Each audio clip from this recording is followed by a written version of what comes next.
Hello, everyone. Welcome to the Okiki podcast. And today I actually get to interview someone who inspires me locally. And her name is Jacqueline Conway.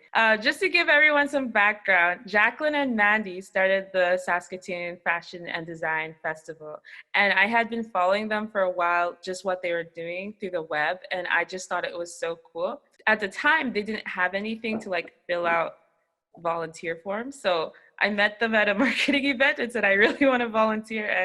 And they have just been so gracious to let me be part of it. And I got to be on the board. And I just had such a great time being part of that collective. So yeah, she definitely inspires me. She took me out for coffee and she gave me a lot of advice too in terms of my career. So I'm so excited to have you on the recording today, Jacqueline. Thank you so much for having me. I'm happy to be here and support if I can. For sure.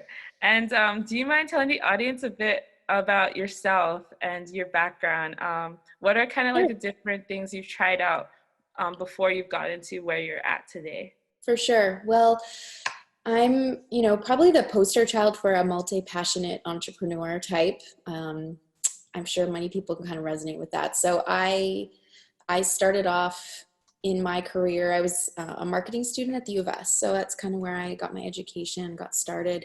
Then I journeyed to Montreal to study fashion design. I'd always had this love of design and of fashion and felt called to dive deeper into that. And so I went there for a year and I loved it, learned everything about garment construction and, textiles, drawing, croquis, manufacturing, just kind of a overarching view of how clothing is made, basically. And I love that experience. I ended up coming back to Saskatoon. My now husband and I decided it was like the right thing for us. So we decided to come home. And so I didn't want that sort of passion to die. I didn't want to just be like, oh, I'll go off and get a marketing job now. I was kind of like adamant that something kind of grow from that experience because I love the experience and I wanted to see more of that happening in my own city, my hometown.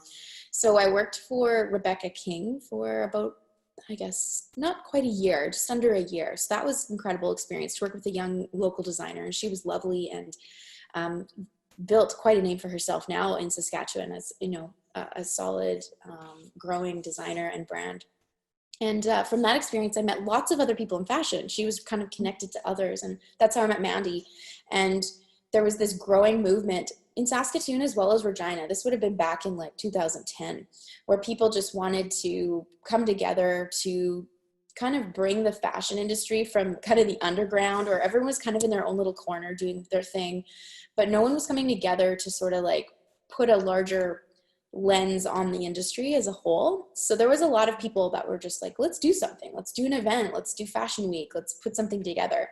So Mandy and I started SFDF, Saskatchewan Fashion Design Festival. So we had very humble beginnings. We had no money.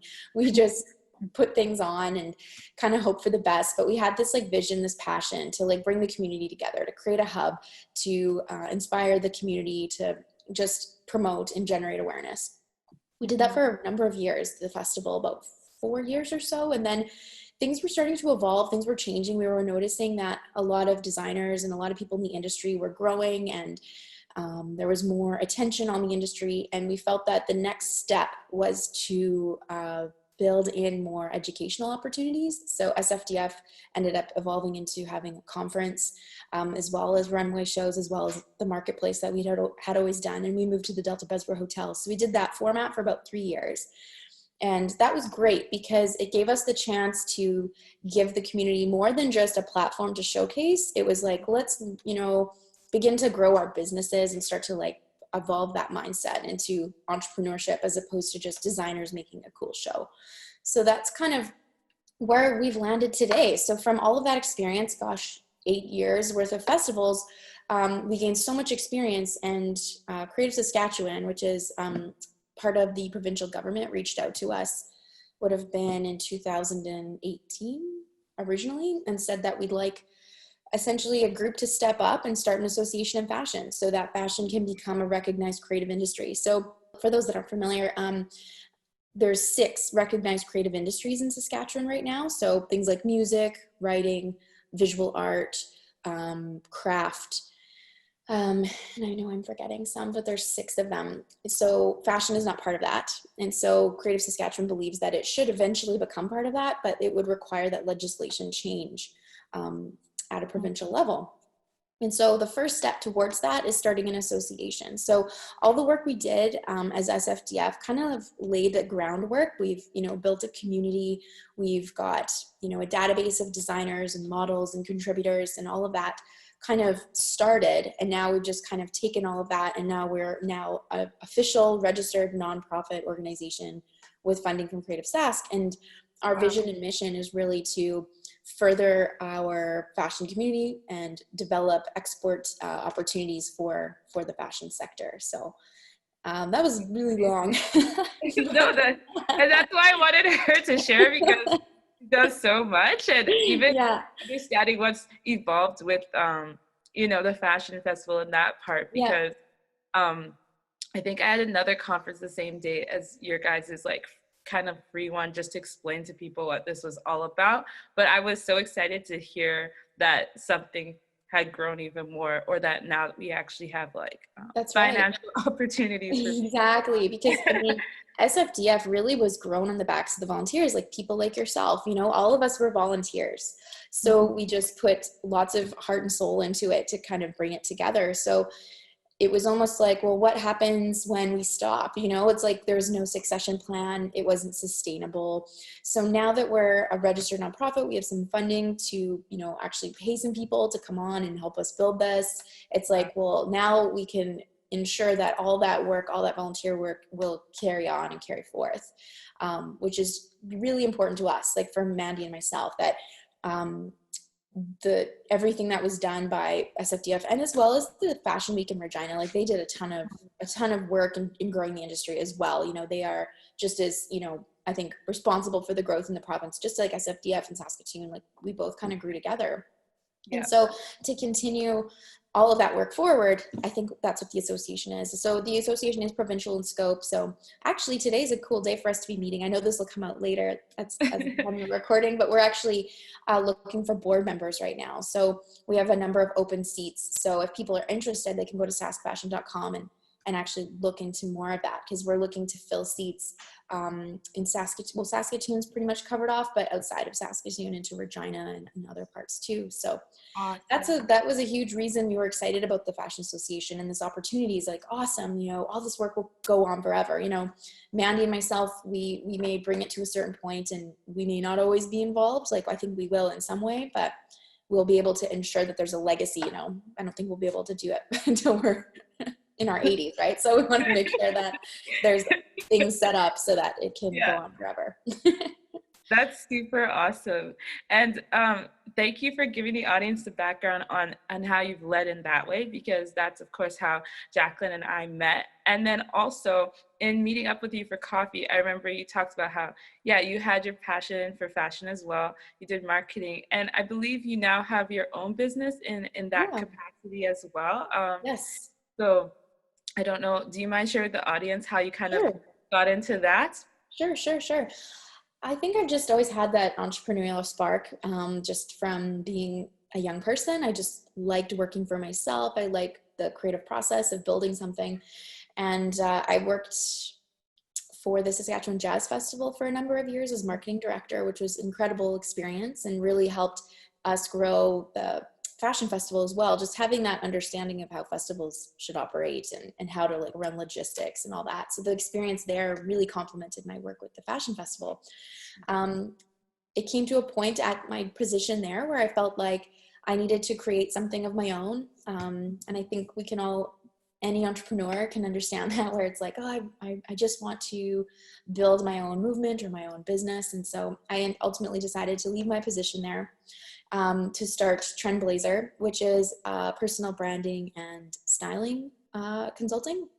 So I work with a lot of coaches and consultants and small business owners to essentially like refine their brand, their personal brand, in order to, help serve their clients. So I have this overarching mantra with the work I do, where it's important to me that everything I do be impactful, meaningful, and sophisticated. So that's kind of how I like to serve my clients as well. So everything I do, I like to hold to a certain standard ensure that they're able to do the work they're meant to do. And I just make sure that they're packaged and look just the way they need to look in order to do that work. So, Very cool. yeah, that's kind of like my business, my company, and then also helping people through like guided facilitated programs as well. So I have one where I help people do their marketing plan, because I find so many entrepreneurs start businesses or, start investing money into digital marketing or whatever it is, but they don't really have a solid plan in place in order to kind of jump from. So I find lots of people end up throwing money at things,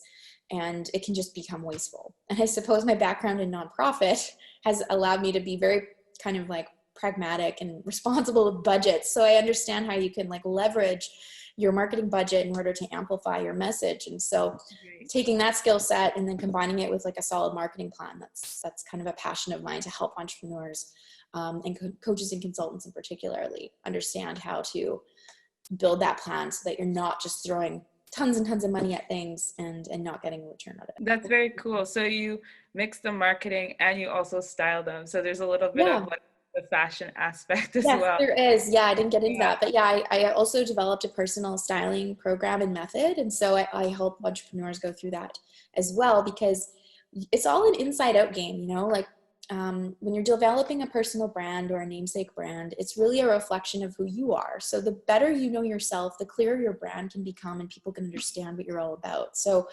it's a lot of involved work really to like dig deep and start to understand like who am I in my business, and who am I called to serve, and what is like my greater purpose and vision. So like clarifying those things up front and then working into the marketing plan and the business of branding makes it so much easier, because you have that sort of clarity of vision, that clarity of purpose. So that's another thing that I've noticed is, again, we just kind of roll into things and we don't step back to almost simplify to amplify, if you will. So that's another kind of guiding principle I like to take with me is it doesn't have to be, huge, big billboards or like, big stages and like tons of people coming to see you. There's building blocks to get to those places. And so building that vision is important, but also like being okay with where you are and starting where you are, growing where you're planted, and then expanding forth into those bigger visions is really important. So not thinking like, oh, I'm going to be there tomorrow, nah, you probably won't. You have to start where you are and build up to that, kind of the way SFDF did, right? I mean, we started really small and we grew over time. We added, more and more value to our community, to the audience over time. And now as an association, we're going to be rolling out programming for the community. So we have a partnership with Sarita that's going to be announced pretty soon. So with Sarita, they do, business planning development and helping entrepreneurs grow their businesses. So we're so excited to work with them because they have such great programming. So we'll be able to offer that to people so that they can use that to, catapult their success. So I kind of have a multi-layered business, but that's, and then my involvement with, the Fashion Association and then my own work, but it definitely complements, which is nice. That's so awesome. And I have to ask too, because you had some very cool roles, and yeah, you're still obviously involved with the Sask fashion. But what then inspired you, like you were saying, you felt the need to kind of do your own thing. So what inspired you then to become an entrepreneur, and what was like the scariest moment in launching that business, and how did you overcome it? It's kind of always a little bit scary. I think when you work for yourself, right? I think it's just that ownership piece of wanting to like have that ownership of what I'm doing and creating something of my own, but also of just, I'm one of those kind of nerdy types where I'm like constantly evolving and I'm constantly learning. And I felt in my job, although I loved my job and I worked with incredible people, I only got to do one launch per year.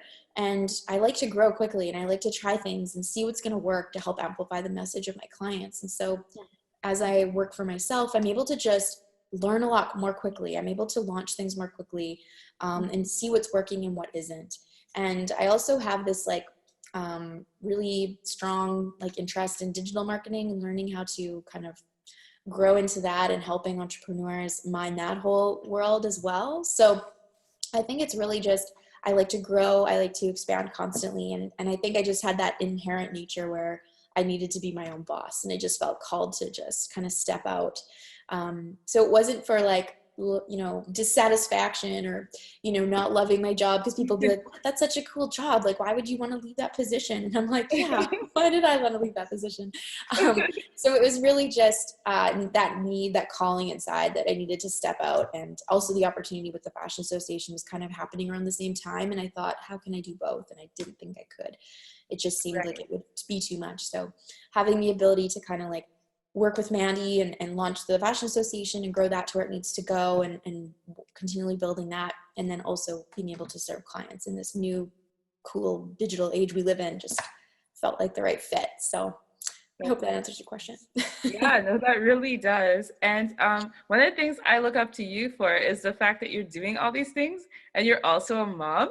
And I'm just like, what? How does she It's do busy. that? So Oh. genuinely, how do you actually, like, I don't know if that's a very broad question, but genuinely, how do you actually make it work, I guess, between How do you make it all work? of the hats that you carry? Yeah, good question. I think, like many people say, balance is an elusive thing. We're always constantly pulled in different directions. And so Yeah. one week might feel very breezy and easy, and then other weeks just don't. And then the kids are sick and you're like trying to scramble to keep up with everything.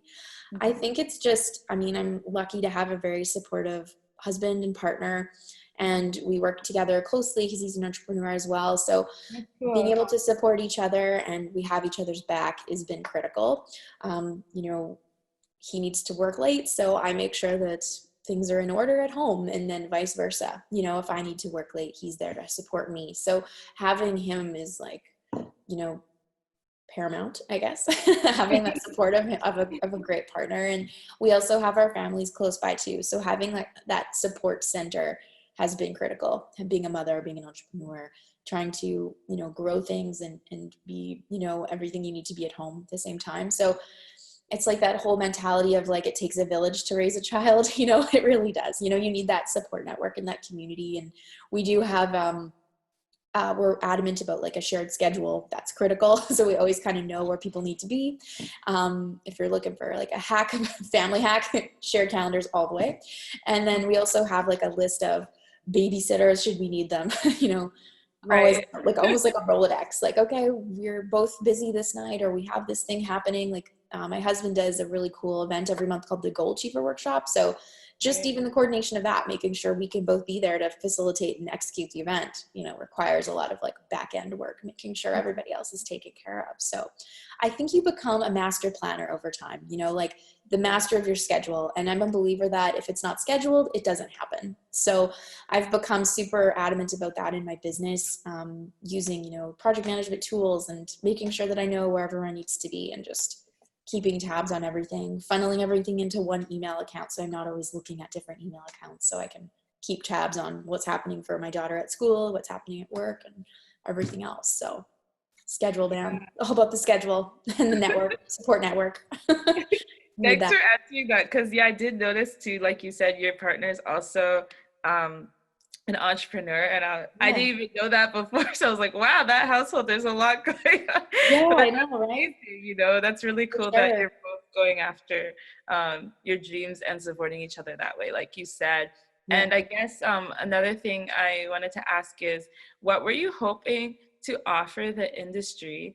And what initiatives did you take to build your brand? I guess you've talked a lot about the Saskatchewan fashion industry. I guess personally too with your business, but if there's anything extra with the fashion industry, feel free to add that as well. Okay, sure. I think like today we live in such a great, more authentic, real world. And I think adding more messaging to that in terms of, authenticity and, embracing each other, not judging each other, trying to break down those like barriers when you see people like Bell Let's Talk just happened, and people like talking openly about like mental health and being like authentic and to themselves, and not feeling judged by others. And we live in a time where social media almost tends to drag people down as much as they win from it. And so I think if I'm to like further my industry or help further the fashion sector, it's that whole mentality of creation over competition. we are all in this together and we can all lift each other up. And there's no harm in supporting one another, not looking at each other as competitors. So I think, in the marketing space, in the fashion space, I want to be sort of a cheerleader for that messaging, that we're all here to lift each other up. We're here to build each other up. We're not here to tear each other down. In this age where we see so much more cyberbullying and anxiety and real issues coming up, I think if I'm to further my industry and to help and support, all the different people in my sort of world, that would be sort of the overarching belief, is that we need to create, not compete. We need to lift each other up and support each other. I think that's just so critical today more than ever. Awesome. Yeah, no, that's really great insight you had there. And I guess to add to that, would that be kind of what's behind, I guess, this brand you've created with Trend Blazer as well? Yeah. Would that be the core, I guess? Yeah. Well, I mean, the mantra being that, creating meaningful, sophisticated, impactful work, but yes, that creation over competition. And certainly that's a huge message that we have at SFA as well. We're here to serve everybody that's contributing to the sector as best we can, and to ensure that people have the resources and the tools that they need to succeed. And just being that bridge, helping connect people to where they want to go. That's really what that whole piece is about. And I feel that same intention flies into the work I do with my clients too. I want to help them get to where they want to go, and helping them stand out, be their genuine selves, and pulling all that inner amazing inherent beauty forward. Because we all have these hidden gifts, and sometimes there's these limiting things, like we might have a self-image about ourselves that holds us back, or our confidence isn't where it needs to be. So how can we sort of learn more about ourselves, build ourselves up so that we can step out and have what we want, what we deserve, really. So that's, huge and really important to me as I work with my own clients and as we support our fashion community here too. That's so cool.